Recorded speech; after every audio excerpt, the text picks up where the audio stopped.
네, 마스크를 써야 한다고 그래서 너무 섭섭합니다. 또 식당에서 또 뵐 거다 생각하고. 네, 저는 이렇게 힘찬 찬양을 들을 거라고는 상상도 못했어요. 예, 아주 감사드리고요. 무엇보다 또 하나님께 감사하는 거는 제가 참 존경하는 오성일 목사님 목회하는 주천교회 강단에 서게 돼서 하나님께 또 이런 기회를 주신 우리 성도님들께 감사를 드립니다. 진심으로 존경하는 우리 목사님입니다. 늘 변함이 없어요. 아주 오랫동안 알았는데도 어제 와서 또 이렇게 잠깐 뵈면서 이야기하면서도 정말 변함없는 분이시구나. 그 모습이 가장 존경스러운 부분 중에 한 분입니다. 오늘은 우리가 성령 안에서 서로 교제하고 그리스도인의 하나됨을 다시 확인하는 귀한 시간 되기를 소망합니다. 요즘 뉴스를 보는 것이 참 쉽지 않습니다. 불법을 행하거나 거짓말하다 드러나도 부끄러움이 없는 사람들에 대한 뉴스를 들으면서 사람이 어떻게 저럴 수 있을까 그렇게 생각될 때가 많이 있습니다.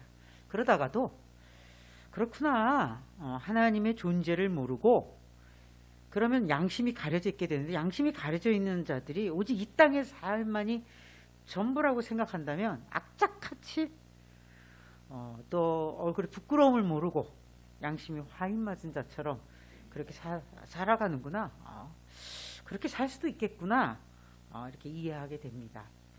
물론 제가 이해해 준다고 해서 거짓을 행하는 사람들의 책임이 사라지는 것은 절대 아니지요. 그렇다면 이 땅의 삶이 전부가 아니라고 고백하는 저와 여러분, 우리 그리스도인은 어떻게 살아가고 있나요? 가장 구분이 되는 것 중에 하나는 주일에 이 시간에 와서 예배 드리는 것. 네. 저는 얼마 전부터 이런 종말론적 도전에 좀 다시 사로잡히게 됐습니다. 종말론적 도전이라는 건 뭐냐면, 이 세상이 다가 아니다. 이 세상이 영원하고 나도 언제까지 계속 이렇게 살 수 있을 것은 아니다. 준비해야 한다. 마스크를 조금 살짝 벗는다면 저 아직 죽음을 준비할 때 그 정도 나이는 안 됐거든요. 그런데 요즘 하나님께서 그런 마음을 저한테 유독이 많이 주세요.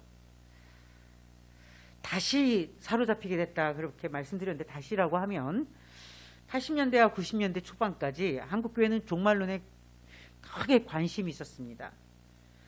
믿으신 지 오래되신 분들은 기억나실 수도 있습니다.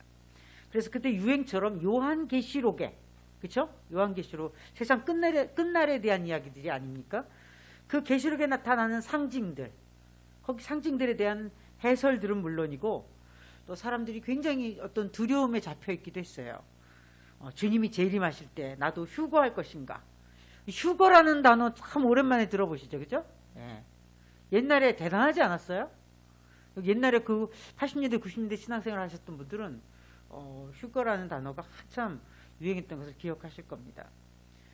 그리고 그 당시에 자칭 천국을 다녀왔다는 그런 분들의 간증을 통해서 천국 들여다보기와 같은 그런 일들 한국교회 관심이 굉장히 컸었습니다. 그리고 그와 관련해서 대규모 행사들이 여의도나 막 장충 체육관, 잠실 체육관, 대형 체육관에서 그 하늘 갔다 온 사람 간증 집회. 예, 대단했어요. 또 휴거 때 예수님이 오시면 우리는 어떻게 준비할 것인가? 그런 어떤 것들이 많이 열렸습니다. 어마어마한 사람들이 모여들었고요. 저도 그 당시에 또 서울에서 살았으니까 청년회 때 하나님 나라에 대한 갈망이 굉장히 컸기 때문에 그런 모임에 몇 번 참석했었습니다. 그래서 알아요. 그 내용이 맞나 맞지 않나를 떠나서 대부분의 기독교 주류 교단의 그 거물급 목사님들이 지금 생각하면 조금 내용적으로는 제가 이제 신학을 하고 나니까 조금 치우쳤다 이런 것도 있고, 어떤 경우는 좀 많이 치우쳤다 이런 경우도 있었지만, 그 당시로서는 열풍이 대단했기 때문에 한국교회 손에 꼽는 목사님들이 그 모임에 간증 집회 같은 그런 모임에 개회 예배를 또 맡아서 말씀을 전해주기도 하고 그랬습니다. 그래서 의심이 없었어요. 의심 없이 그런 교회 연합 행사에 비교적 상대적으로 지금 생각하면 건전했습니다. 그런 집회에 참석하면서 저도 개인적으로 굉장히 힘을 많이 받았습니다. 제가 뭐 그 청년 때 굉장히 가정적으로 어려웠거든요. 부모님 사업도 실패하고 바로 밑에 동생이 저보다 대학을 먼저 들어가고 또 저 들어가고 또 그 밑에 동생이 또 제 뒤에 한 해 뒤에 들어오고 아니 사업은 망해서 힘든데 막 대학생 3명이 같이 있지 각계 전투 예, 뭐 아르바이트 하면서 뭐 돈 벌어가면서 그렇게 또 학자금 마련하고 요즘은 무슨 국가장학금 뭐 너무 좋더라고요. 저도 학교에 있으면서 야, 국가장학금 받고 이 등록금 걱정이 없더라고요. 학생들이. 저는 그 등록금을 위해서 얼마나 울면서 철야 기도를 많이 했는지 모릅니다. 예, 그런데 그런 천국 소망을 다시 한번 확인하면서 제가 겪고 있던 그런 고된 그런 현실들을 넘어갈 수 있었습니다. 젊은 날 깊은 허무주의에 빠져 삶의 방향과 목적을 찾지 못하고 있을 때에 부활과 천국에 대한 소망이 저를 견딜 수 있게 해준 거죠. 그때 제 신앙이 제 일생에 있어서 가장 순수했고 가장 열정적이었던 것으로 지금 기억합니다. 이처럼 70년대 80년대 우리는 천국에 대한 큰 갈망을 갖고 살았고 그것이 한국교회 성장 원동력이 되기도 했었습니다. 그런데 언제부터인가 한국교회는 더 이상 천국, 하나님 나라라는 말을 즐겨 쓰지 않았고요. 아까도 말씀드린 휴거 이런 건 실종됐어요.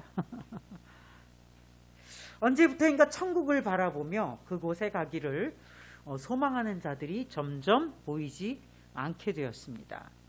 그러더니 마침내 주님의 재림, 휴거, 심판, 마지막 심판 그런 단어는 이제 생소하게 맞아.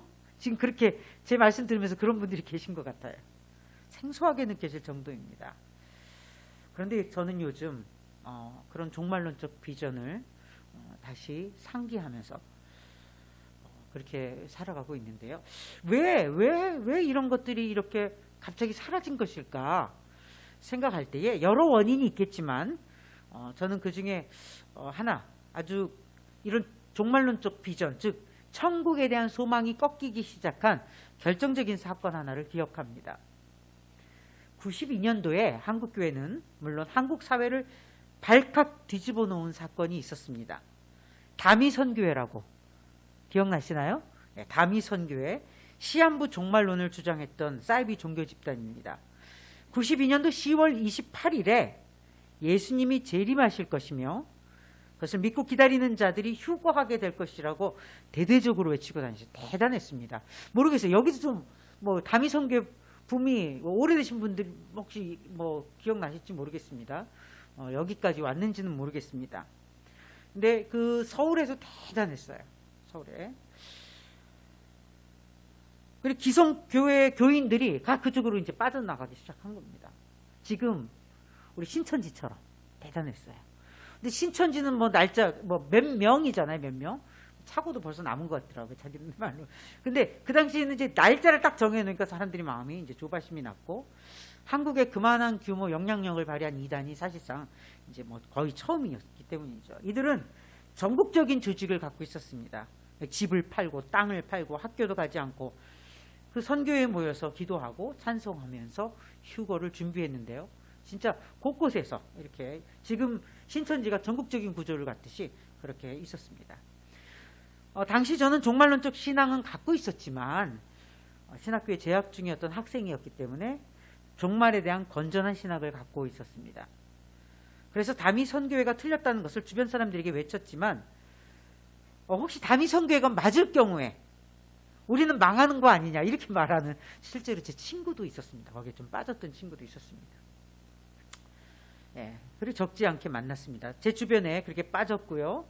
정말 재산 다 팔아서 그렇게 거기에다 바쳤던 사람도 있었습니다. 잘못된 종말론에 빠진 사이비 집단들은 기독교 역사에서 언제나 동서고금 할 것 없이 다 나타나요. 이 종말론, 왜곡된 종말론이죠. 종말론은 맞습니다. 세상엔 종말이 오지만 왜곡된 거죠. 그러나 이 다미선교회는 그 숫자와 피해 금액에 있어서 어마어마한 규모였기 때문에 당시 MBC PD 수첩이 이걸 취재할 정도로 사회적인 그 사회를 전복시킨다고 해야 되겠죠. 건강, 이게 회사를 그만두고 다 재산을 팔고 가정을 떠나고 가정이 파괴되고 해서 사회 제도를 전복시키는 그 정도까지 되니까 이제 세상이 들여다보기 시작하는 겁니다. 드디어 다미 선교회가 주장하던 종말의 날인 92년 10월 28일 KBS, MBC, SBS 12시 마감 뉴스가 생중계를 했어요. 전부. 이거 보신 분 계신지 모르겠습니다. 그래서 흰옷을 입고 휴거를 기다리던 다미 선교회 사람들이 찬송하고 기도하는 모습 생방송으로 취재했고, 한국의 언론들은 물론 해외 언론들까지 생방송으로 이 희한한 종말론자들을 취재했습니다. 마침내 자정이 되었습니다. 야, 진짜 휴거가 될 것인가 말 것인가. 예. 해외 언론이 취재했어요, 생방송을. 혹시나 했는데, 그런데 역시나 아무 일도 일어나지 않았죠. 신도들은 그냥 멍하니 넋을 놓고 있다가 갑자기 분노를 표출하며 성경책을 찢거나 책임자를 찾으며 고성을 지르기도 했습니다. 여러분, 그 시와 때는 아무도 모른다고 했는데, 아니 성경 말씀을 왜 하나만 알고 두 개는 전체를 읽어야죠, 성경을. 그죠? 예. 그래서 사람들이 막 소리를 지르다가 조금 이내 거기에 모인 모든 사람들이 부끄러워서, 처음에 화가 났지만 이제 카메라들이 있으니까 부끄러우니까 조용히 빠져나갔습니다. 그때 나방 한 마리가 하늘로 싹 날아가는 모습이 보였어요. 누군가가 외쳤습니다. 나방이 휴거되었다. 그 뒤로 그들은 뿔뿔이 흩어졌고 더 이상 언론이나 기독교계의 관심을 받지 못했습니다. 그 뒤로 가끔씩 언론 매체들이 다미 선교에 빠졌다가 모든 것을 잃고 빚더미 속에서 사는 사람들의 이야기를 가끔씩 전하기도 했지만 이제는 잊혀진 그런 집단이 되었습니다. 이러한 사이비 종교 집단의 잘못된 종말론이 세상의 조롱거리가 되자 한국 기독교는 반성을 하면서 아까 말씀드린 막 대형 체육관에서 그렇게 천국 갔다 온 사람들의 간증 집회 이런 거 듣고 그렇게 했음에도 불구하고 이제 보다 현실적인 신앙관, 세상과 함께 살아가는 실천적인 신앙관을 더 강조하기 시작했습니다. 또한 세속 문화에 대한 경계도 풀고 이렇게 살도록 해줬어요. 세속 문화도 하나님이 허락한 거야. 한국 그리스도인들은 그렇게 세련되어 가기 시작했습니다. 오늘도 계신 분들 다 세련돼, 저부터. 그 결과 대부분의 한국교회 그리스도인들은 더 이상 하늘나라를 꿈꾸며 세상 속에서 긴장감을 갖고 살아가는 그리스도인들이 아니라 현실 속에서 윤리적으로 잘 살아가는 세련되고 품위 있는 그리스도인들이 되었습니다. 세상에 대해서도 좀 더 책임적이고 좋아요. 세상과 함께 살아가는 법을 보다 효과적으로 익히게 된 거죠. 좋아요.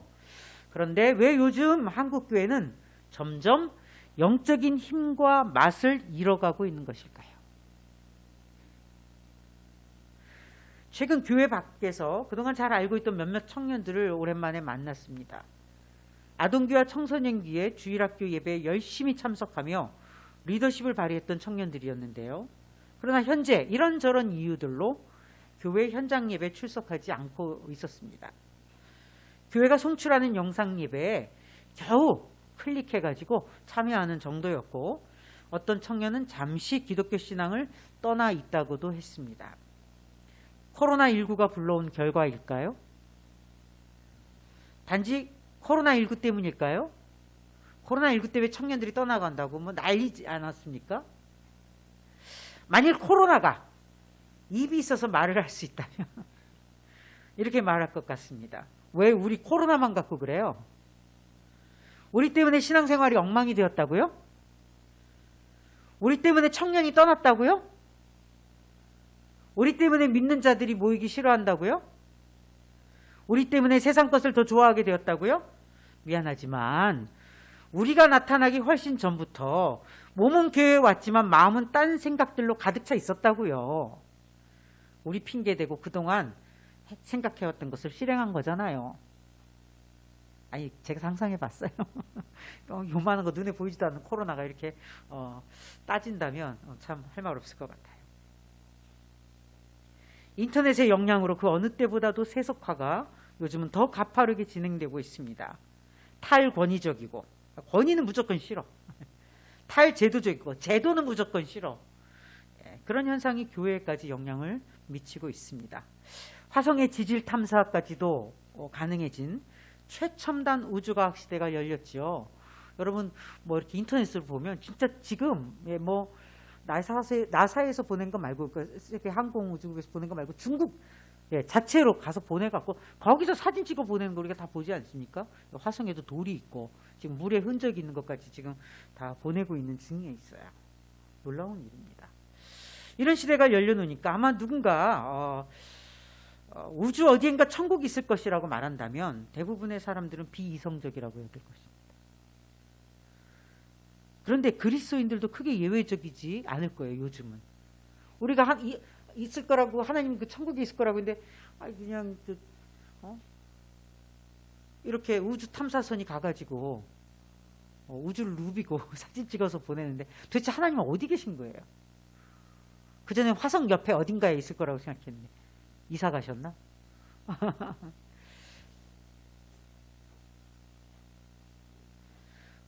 그리스도인으로서 우리는 누구이며 우리가 고백하는 것은 무엇이며 우리의 궁극적인 종착역은 어디입니까? 우리가 달려가고 있는 곳은 어디입니까? 그리스도인이라 불리는 우리의 길과 비그리스도인들의 길은 다른 것인가요? 요즘 우리의 기도와 찬양의 자리에서 하나님 나라를 사모하고 고대한 소리 찾아보기 너무나 어렵습니다. 하늘나라에 대한 사모하는 마음이나 다시 오실 주님에 대한 간절한 마음이 보이지 않습니다. 누구보다도 바로 저 자신도 많이 변해 있음을 최근 돌아보게 됩니다. 우리가 의료보험 제도가 발달하기 전에는요, 아파도 병원에 가는 게 쉽지 않았지요. 그래서 아픈 부위에 손을 얹고 기도했습니다. 저 개인적으로 여러분의 기적적인 치유 경험 많이 했습니다. 머리를 들고 다닐 수 없어 1년 동안 머리를 들고 다닐 수 없어 심한 청년 때 편두통에 시달렸는데 어느 날 하나님께서 왜 너는 나에게 기도를 하지 않니? 그래서 이렇게 기도를 하고 하루 종일 아주 고요한테 기도를 했어요. 기도를 하고 1년 동안 저를 괴롭히던 요즘 MRI 좋고 CT 좋고 그죠? 1년 동안 저를 괴롭히던 편두통이 사라졌습니다.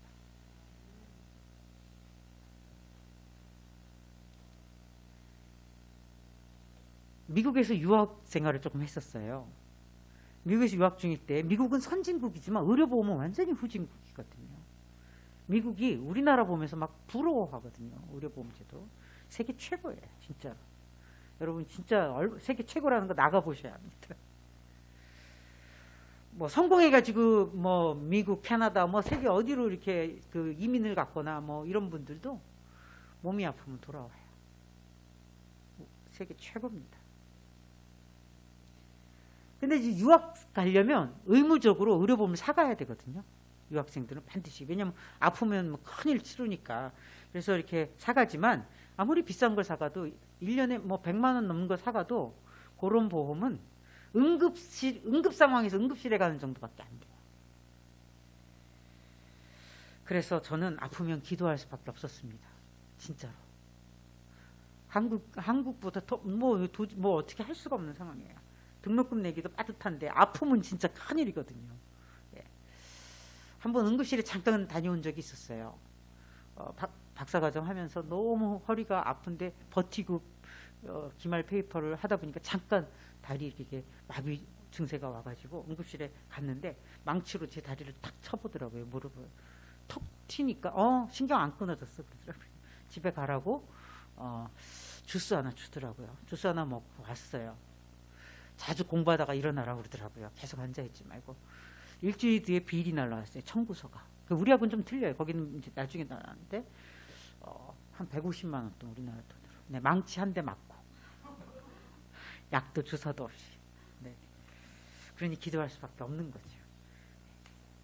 그러다 귀국했는데 감기 걸려도 쉽게 병원에 가고 주사까지 맞고 나와도 식사 한 끼 값도 안 될 때가 너무 많았어요. 제가 막 황송해갖고 병원 앞에 가고 이랬대나 이러다 우리나라 망하는 거 아니야 싶을 만큼 황송하고 고맙고 정말 최고죠. 얼마나 감사한 일인지 모릅니다. 그러나 어느새 우리는 여기가 좋사오니 각종 연금과 보험들이 우리에게 안전한 울타리가 되어줄 것이라는 믿음이 우리의 눈과 마음을 온통 이 땅에 붙잡아 두고 있습니다. 각종 사회복지 제도는 분명 감사한 일이지만, 그리고 더 발전시켜 나가야 되지만, 분명 우리가 그것들을 과도히 의지하는 동안 우리는 우리가 믿고 의지하던 것을 우리도 모르게 놓치고 있을 수 있다는 것을 깨달아야 합니다. 그것들이 자칫 우리의 신앙과 기도를 약화시킬 수 있음을 경계해야 합니다. 편안하게 잘 지어놓은 집들, 가구들, 전자제품들이 우리의 삶에 큰 도움이 됩니다. 감사해요. 그러나 그것들이 제공하는 안락함과 유희 때문에 우리는 하나님 나라에 대한 갈망을 점점 잃게 될 수 있습니다. 생각해보면 어려웠을 때 기도 많이 했고요. 어려웠을 때 더 은혜 많이 받았고요. 아팠을 때 기도 많이 했고요. 아팠을 때 정말 우리가 하늘과 이어졌었습니다. 모든 삶이 디지털화되어가는 작금에 우리는 아날로그 시대로 밀려나면 도태되는 것으로 생각하면서 분주하게 이 IT 기술들, 인터넷 기술들, 뭐 요즘 나오는 거 다 이름도 모르겠죠? 예. 그런 것들이 가리키는 방향으로 정신없이 달려가고 있습니다. 하나님 나라로 향해야 하는 우리가, 여기 뭐 가상현실, SNS, 뭐 메타버스 요즘 뭐 그렇죠? 저희도 이번 학기에 대면 수업이 됐지만 대면 수업이 혹시 안 될 수도 있을 때를 대비해서 우리 교수님들 전부 메타버스로 수업하는, 이게 이렇게 뭐 이제 가상현실 안에 들어가 가지고요. 강의실 301호로 오세요. 그러면 학생들이 자기들이 쫄랑쫄랑 클릭해갖고 301호로 들어가서 가상 강의실에서 교수가 교탁에 서서 교탁에 딱 쓰면 제 얼굴만 나와요. 몸은 이제 인형 같은 몸으로 나와서 막 제가 이렇게 얘기를 하고, 학생 나와서 발표하시고 학생이 나와서 발표, 그거 다 공부 마쳤거든요. 근데 감사하게 그냥 대면 수업이 시작이 됐어요. 재미도 있고 신기하고 무용하다고 생각하지는 않아요. 필요할 수 있겠구나. 그러나 그게 다가 아니거든요. 그러한 것들은, 그래서 우리가 이 우주공간, 가상의 우주공간, 지금도 가상의 우주공간 체험도 많이 하고 있는데, 그러한 것들은 잠시 우리에게 유용한 공간일 수 있지만 우리가 궁극적으로 머물게 될 참 공간은 아닌 것입니다. 그것들은 그렇듯 하지만 참이 아닌 가상 공간에 불과한 거죠. 분명 그 공간에 들어가서 웃고 떠들고 만나고 공부도 하고 사랑하고 미워하고, 많은 일들이 일어납니다. 맞아요. 그러나 그 공간들은 전기 코드를 뽑으면 없어지는 공간들이고, 그렇죠? 바이 하면은 서로 사라지는 공간이에요. 거기 친교가, 진짜 영원한 친교가 이루어지기가 힘들어요. 싫으면 안 만나. 서로 스크린 꺼버려.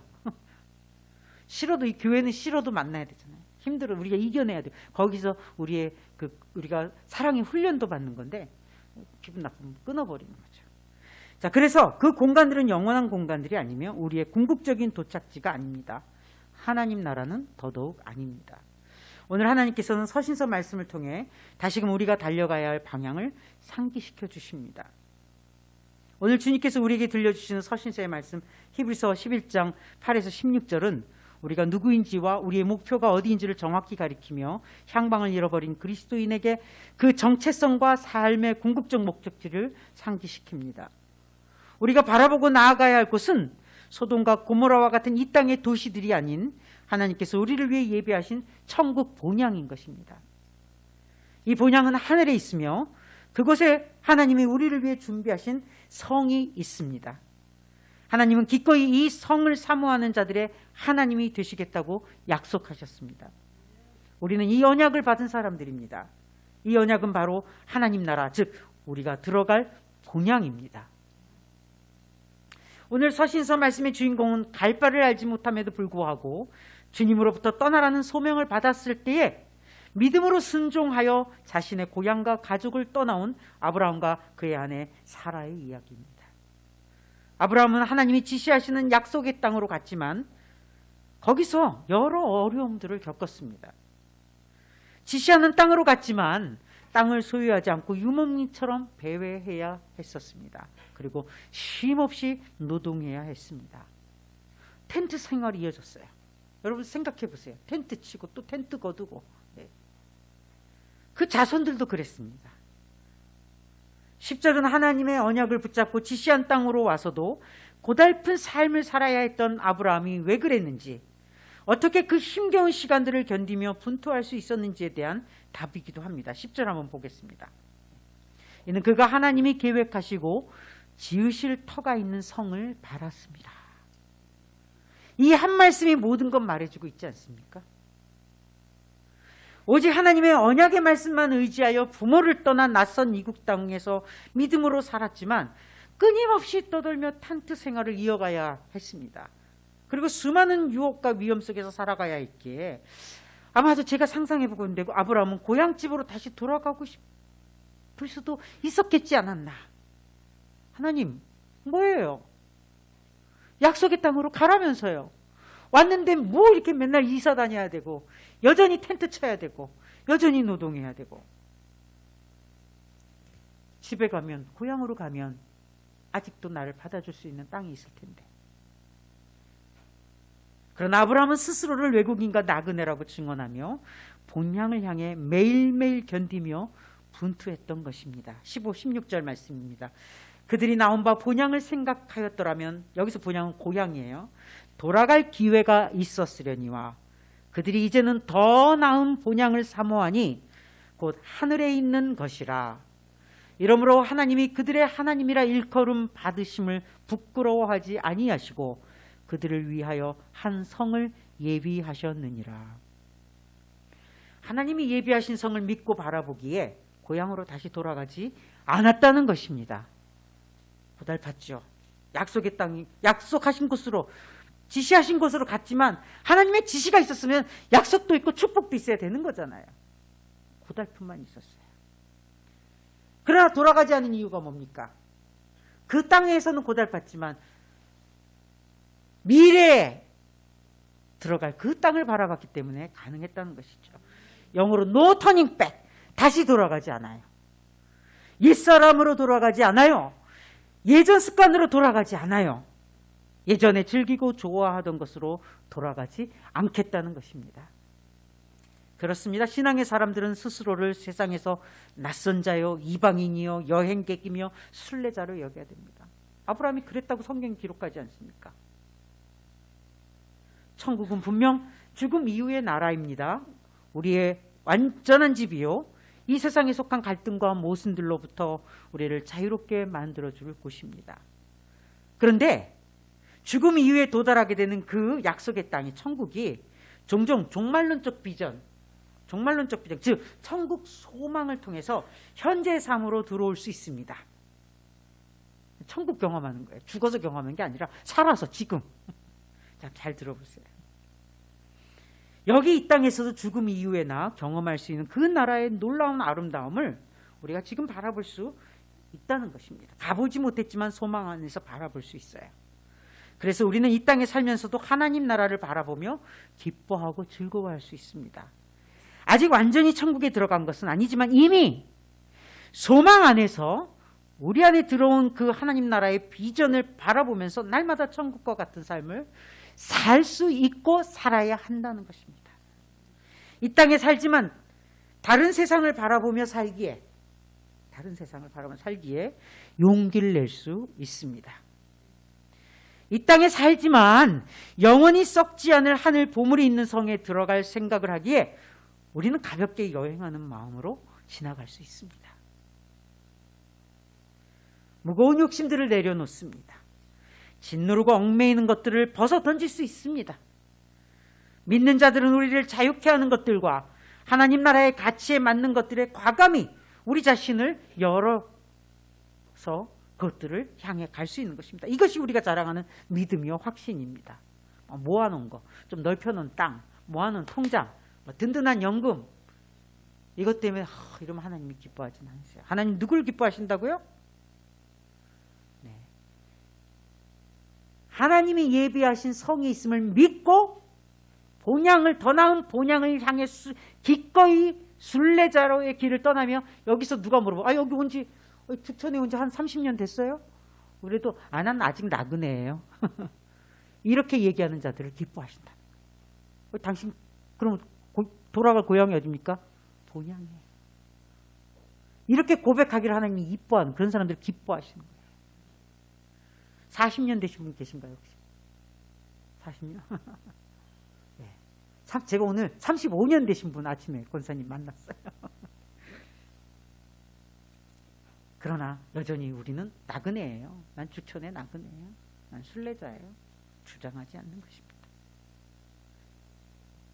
우리의 앞길이 확실하지 않은데 하나님을 따르는 건 어려운 일이죠. 하나님께서 우리의 거할 처소를 예비하시고 오늘도 우리의 걸음을 본향으로 인도하시는 행위를 하고 계신 것을 믿음의 눈으로 바라보시길 바랍니다. 그걸 바라보지 못하면 우리의 신앙은 흔들리거나 천천히 소멸되는 것입니다. 그러나 참 신앙, 참 믿음은 하나님이 우리를 마음에 두고 계시고 우리가 무엇을 소망한지를 알고 계시며 우리의 미래를 붙잡고 계신 그리고 우리를 견인해 가신다는 것을 확신하는 것입니다. 시간이 많이 지나서 이거 예화 하나 가까운데 그냥 지나가야 될 것 같지만 잠깐 로마에 가면 카타콤이 있어요. 그렇죠? 이렇게 예수 믿는데 핍박이 있으니까 동굴 속으로 들어가서 제가 뭐 감사하게 한 6, 7년 전에 그 로마의 카타콤에 한번 방문할 기회가 있었는데요. 깜짝 놀랐어요. 진짜 큰 카타콤이 동굴 안에 사람들이 들어가서 보니까 거기서 죽는 거예요.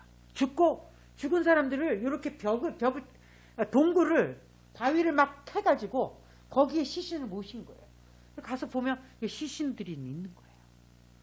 거기서 2세대도 살고 3세대 박해가 수백 년 동안 이어졌으니까 카타콤에서 사는 거예요. 근데 로마가 당시 어떤 도시입니까? 세계를 제패하던 지금 뭐 아메리카보다 더 미국보다 더 했어요. 그 유럽 전체를 다 통제하고 대단했습니다. 예수만 부인하면 나와서 편히 살 수 있고 최고로 살 수 있어요. 로마가 세계를 지배하고 있었기 때문에 그 예수 하나 믿겠다고 더 나은 본향 하나 그 신앙을 하나 지키려고 그 굴 속에 들어가서 자기도 죽고 자손들도 거기서 계속 산 거예요. 부모 할아버지 시신을 옆에 두고 산 거예요. 왜? 어떻게 가능할 수 있었죠? 그것은 더 나은 본향에 들어갈 것을 꿈꾸며 그렇게 살았기 때문에 그곳에 죽어서 우리 엄마, 우리 할머니, 할아버지, 우리 부모님 돌아가셔서 여기 묻힌 것처럼 나도 그렇게 될 수 있겠구나 라고 해도 거기 계속 살았던 것이죠. 박해가 끝날 때까지. 죽어서 그곳에 묻히는 것도 두려워하지 않고 영광으로 알며 살았던 것입니다. 내 죽천에서 언제 우리 본향이 있는데 어디가 중요하겠어요. 세상 예수 안 믿는 사람들 죽을 자리 요 자리 대단해요. 영원히 거기서 살 건가? 아니거든요. 그런데 간혹 천국으로 향하는 순례자의 삶이 세상에 대한 무관심과 무책임한 삶으로 오해되기도 합니다. 그러나 오히려 오늘의 복음서, 우리 본문 중에 하나, 복음서 누가복음 12장 32절에 34절 말씀은 순례자로서, 그러니까 우리가 본향 얘기만 하면은 이 땅 다 무시하고 가라는 건 아니에요. 그렇죠? 그런데 이 또 누가복음에 보면 그러면은 이 순례자로 산다는 건 뭐냐? 잘 말씀해 주고 계십니다. 이 땅의 소유를 팔아 필요한 자들에게 나눠주며 실천하는 삶을 살라고 하십니다. 순례자니까 여행자가 뭐 이렇게 많이 갖고 다닐 필요 없죠. 우리의 보물을 하늘에 쌓고 그곳에 마음을 두라고 하십니다. 우리의 마음이 향할 곳은 우리를 위한 성을 예비하고 기다리고 계시는 하나님이 계시는 천국 본향입니다. 오늘 복음서의 말씀이 우리에게 매우 구체적인 실천을 제시해 줍니다. 구주의 가방을 만들라는 거죠. 구주의 가방. 배낭을 만들어라. 거기에 뭔가 채워져 간다는 거예요. 재밌지 않습니까? 오병이어 기적처럼 구주의 가방을 만들어서 사람들에게 나눠주면 거기 뭐가 찬다는 거예요. 분명히 가방에서 꺼내서 뭘 나눠줬는데 하나님이 채우시는 거예요. 구주의 가방을 여러분도 만드시길 바랍니다. 많이 나누시고요. 많이 주시면 하나님 또 축복하셔서 여러분 산업과 이 모든 것들을 또 하나님 분명히 책임져 주십니다. 순례자는 글자 그대로 여행하는 자들입니다. 우리는 순례자라는 별칭을 받은 사람들입니다. 그리스도인은 순례자입니다. 하나님이 예비하신 본향으로 향하는 순례자입니다. 하늘을 바라본다는 것은 이 땅의 모든 것들로부터 자유롭고 가벼워진다는 말이기도 합니다. 오늘 복음서를 통해서 주님께서 말씀하신 그 배낭 꼭 여러분도 하나씩 준비하시기 바랍니다. 어둡고 암울하고 이 땅에 희망이 없다고 느껴질 때도 우리는 본향을 바라봐야 합니다. 이 땅에서 모든 것을 누리며 살 것처럼 생각하며 본향을 바라보지 못하는 불신앙도 하나님이 기뻐하시지 않지만 이 땅이 주는 절망에 짓눌려 더 나은 본향, 우리의 궁극적인 본향, 하나님과 함께 구하는 하나님 나라에 대한 언약을 받지 못한 자처럼 절망과 허무감으로 건조하게 살아가는 우리의 모습도 하나님이 기뻐하지 않으실 것입니다. 기뻐합시다. 우리는 세례를 통해 그리스도인이 되었습니다. 세례 때 우리는 그리스도와 함께 무덤에 들어가 죽었고 그리스도와 함께 무덤에서 나와 새 생명을 얻게 되었습니다. 새 사람이 되었습니다. 그리스도인들은 그리스도로 옷 입고 그리스도의 부활에 즉시 참여하게 된 것입니다. 그리스도로 옷 입은 죽전교회 성도 여러분, 이제부터 우리의 방향은 더 확실해졌습니다. 본향입니다. 더 나은 우리의 참 본향으로 함께 나아갑시다. 기도하겠습니다. 하나님, 천국 시민인 것을 다시 한번 상기시켜 주신 것을 감사합니다. 이 땅에서 우리가 나그네로 순례자로 살면서 하나님께서 우리에게 적당히 머물 땅도 주셨고 쉴 집도 주셨고 먹고 살기 위한 직업도 주셨습니다. 생업도 주셨습니다. 그러나 여기에 머물지 아니하고 우리가 하늘나라 백성임을 생각하면서 언제나 더 나은 본향을 향해 우리의 걸음이 가게 하시고 우리의 마음이 가게 하시고 우리의 기도가 가게 하여 주시옵소서. 감사드리며 예수님 이름으로 기도합니다.